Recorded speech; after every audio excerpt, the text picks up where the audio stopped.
انتخابات پر ہونا چاہیے. ہم انتخابات کور کر رہے تھے فیلڈ سے، لیکن ایران نے پاکستان کی ریڈ لائن کراس کی اور پنجگور کے ایک دور افتادہ علاقے میں انہوں نے حملہ کیا. کوہ سبز کے نام سے علاقہ جانا جاتا ہے. ایک تجارتی مرکز ہے جس کے بالکل قریب یہ گاؤں موجود ہے. اس کے اندر بچوں کی شہادتیں ہوئیں، بچیاں زخمی بھی ہوئے. اس کے بعد پاکستان کی طرف سے دو قسم کے رد عمل آئے. ایک انیشل رد عمل تھا، اس کے بعد ایک دوسرا رد عمل تھا جس کے اندر سخت گیر رویہ اپنایا گیا اور پاکستان کا جو ایمبیسڈر ہے جو ایران، اس کو واپس بلوایا گیا. اور ایران کا ایمبیسڈر جو آلریڈی پاکستان سے گئے ہوئے تھے ایران میں، ان کو وہاں پر رہنے کا کہا ہے. تمام رابطے فی الحال ہم نے پیرالائز کر دیے ہیں، فریز کر دیے ہیں، اور یہ بھی امکان ہے کہ پاکستان ان میزائلز کا جواب میزائل سے دے. اس دوران ورلڈ اکنامک فورم ڈیووس میں ایران کے فارن منسٹر نے بات کرتے ہوئے یہ کہا ہے کہ پاکستان کے اندر جن ٹارگٹس کو ہم نے اسٹرائک کیا ہے ان کا تعلق اسرائیل سے ہے. یہ نیکسٹ لیول کا ایک الزام ہے. یعنی وہ پاکستان کے اوپر الزام یہ لگا رہے ہیں کہ پاکستان کی سرزمین کے اوپر اسرائیلی سازشی بیٹھے ہوئے ہیں جو ایران کو مختلف جگہوں سے انگیج کرنا چاہتے ہیں. یہ یاد رہے کہ ایران نے صرف پاکستان کی طرف ہی میزائلوں کو رخ نہیں کیا. ایران نے سیریا کے اوپر بھی اس سے پہلے اٹیک کیا، عراق کے ایک حصے پر اس نے اٹیک کیا.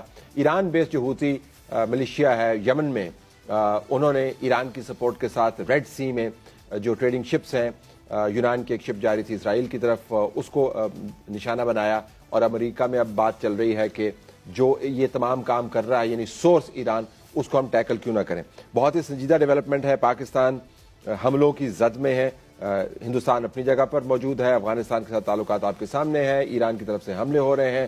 اندرونی دہشت گردی موجود ہے اور ریاست کے اداروں کی ٹرولنگ تو ہر وقت ہوتی رہتی ہے.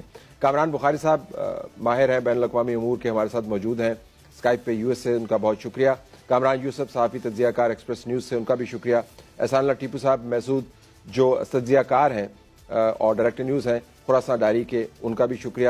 مزمل شاہ ہمارے ساتھ ایکسپریس سے موجود ہیں اسٹوڈیوز میں، اور ماجد نظامی صحافی تجزیہ کار، آپ کا بھی شکریہ. ذرا کامران اگر میں آپ سے بات کا آغاز کروں کوئکلی، اگر ایران کے موٹیوز کو ہم جاننا چاہیں، جب آپ گھیرے میں ہوتے ہیں تو آپ کو تو اپنے دشمنان کو کم کرنا چاہیے، فرکشن کو کم کرنا چاہیے تاکہ آپ توجہ مبذول کر پائیں ایک فرنٹ کے اوپر. ایران فرنٹ ایکسپینڈ کیوں کر رہا ہے؟ What's your take? جی طلعت، بہت شکریہ. دیکھیں، ایران کا بڑے زمانے سے ایک سگنیچر ایم او ہے، اور وہ یہ ہے کہ آپ جو ہے آرک آف کیاس کو ایکسپینڈ کریں. یہ چیز ہم نے کئی دہائیوں سے دیکھی ہے.